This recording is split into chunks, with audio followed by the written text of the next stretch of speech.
রান্না করেই নাকি কোটি টাকা কামাই করছি। সবার মুখে একই কথা, কিন্তু আমার তো পকেট ফাঁকা। মানুষের কথায় কান দিয়ে লাভ নেই, আমার যা কাজ করতেই হবে। দিন শেষে বাবার বাড়িতেই শান্তি, এখানেই ভালোবাসা পাই। গ্রামে আসলে আমাকে রান্না করতে হয়, কারণ আমার হাতের রান্না সবাই পছন্দ করে। মাশাআল্লাহ, আমার মেয়েটা কত কাজ শিখে গেছে। এদিকে আব্বুর কষ্ট কমাতে একটা এয়ার ফ্রায়ার নিয়ে এসেছি, যেন আমি না থাকলেও কষ্ট ছাড়াই রান্না করতে পারে। আসসালামু আলাইকুম, কেমন আছেন সবাই? আশা করি ভালো আছেন। আমার মেয়েটা এদেরকে ভীষণ পছন্দ করে, গায়ে হাত দিয়ে আদর করছিল। তার নানুর বাড়ি সবচেয়ে বেশি প্রিয়, তাই ছুটি পেলে নানুর বাড়িতে ঘুরতে আসে। সকাল সকাল ঘুম থেকে উঠে নাস্তা শেষ করে আমরা দুপুরে রান্নার জন্য রেডি হয়ে যাই। আজকে অনেক কিছু রান্না করব, সবজি থেকে শুরু করে মাছ মাংস। কি সুন্দর করে আমাকে সাহায্য করছে, কিন্তু কাজ কমানোর বদলে কাজ বাড়িয়ে দেয়। পরে আবারও খেলতে চলে গেছে। এদিকে আমরা আব্বুর জন্য একটা এয়ার ফ্রায়ার নিয়ে এসেছি, যেখানে আব্বু খুবই সহজে সবকিছুই রান্না বান্না করতে পারবে। মোটামুটি আমার কাটা বাছা সবকিছু শেষ। এখন আমি আব্বুকে এয়ার ফ্রায়ারটা দেখাবো। খুব তাড়াতাড়ি রান্না শেষ করা যায় এবং অনেক মজার হয় খাবারগুলো। বর্তমানে টিকিউ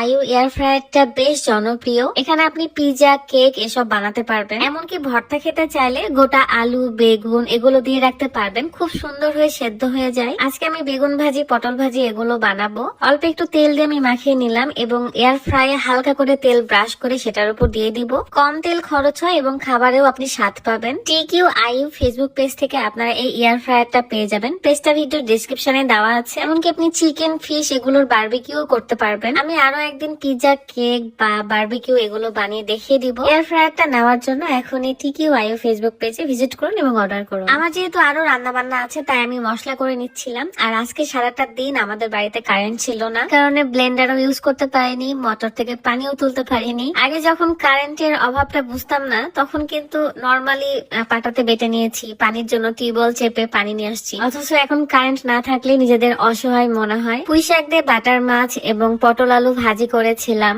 এখন রান্না করব মাংস। যেহেতু দুপুর হয়ে গেছে মোটামুটি, তাই আমি ডালটা গ্যাসের চুলায় তুলে দিয়েছিলাম।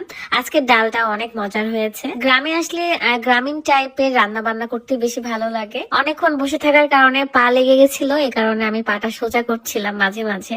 এখন এই সিঁড়িগুলোতে নামতে মনে হয় যে কত ছোট ছোট, অথচ ছোটবেলায় এই জায়গাগুলো আমার কাছে অনেক বড় মনে হতো। এই সিঁড়ি, এই রুম গুলোতে কত দিন থেকেছি তা বলার বাহিরে। তখন এই দেয়ালগুলো আরো বেশি সুন্দর ছিল, স্মুথ ছিল।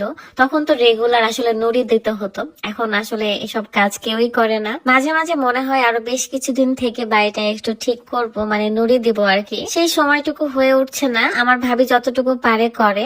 এখন আমি ভাত উঠিয়ে দিব, সব রান্না বান্না শেষ। হয়তো আমার হাতে সেই পোড়ার দাগটা দেখতে পাচ্ছেন, আসলে অনেকখানি পোড়ার ফোসকা উঠে গেছে।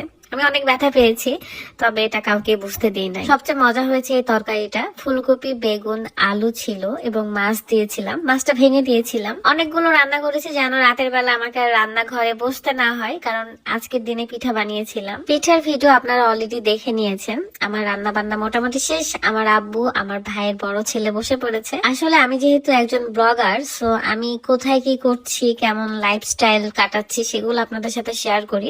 সম্পূর্ণই করি না, টুকটাক করি। 24 ঘন্টায় তো মানুষের অনেক কাজ থাকে, সেগুলো তো আসলে সব দেখানো পসিবল না। যতটুকু ভিডিওতে দেখানো যায় ঠিক ততটুকুই করি। খাওয়া দাওয়া শেষে থালা বাসন নিয়ে পুকুরে এসেছিলাম, কারণ কারেন্ট এখনো আসেনি। বিকাল 5টার পরে এসেছিল। এই তো বাসায় গিয়ে একটু রেস্ট নিয়েছিলাম, তারপরে পিঠা বানিয়েছি। তো আজকের ভিডিও এই পর্যন্তই। সবাই ভালো থাকবেন, সুস্থ থাকবেন, এন্ড মিথ্যা ঘটনা রটাবেন না, এসব আসলে ঠিক না। ভালো থাকবেন। আল্লাহ হাফেজ।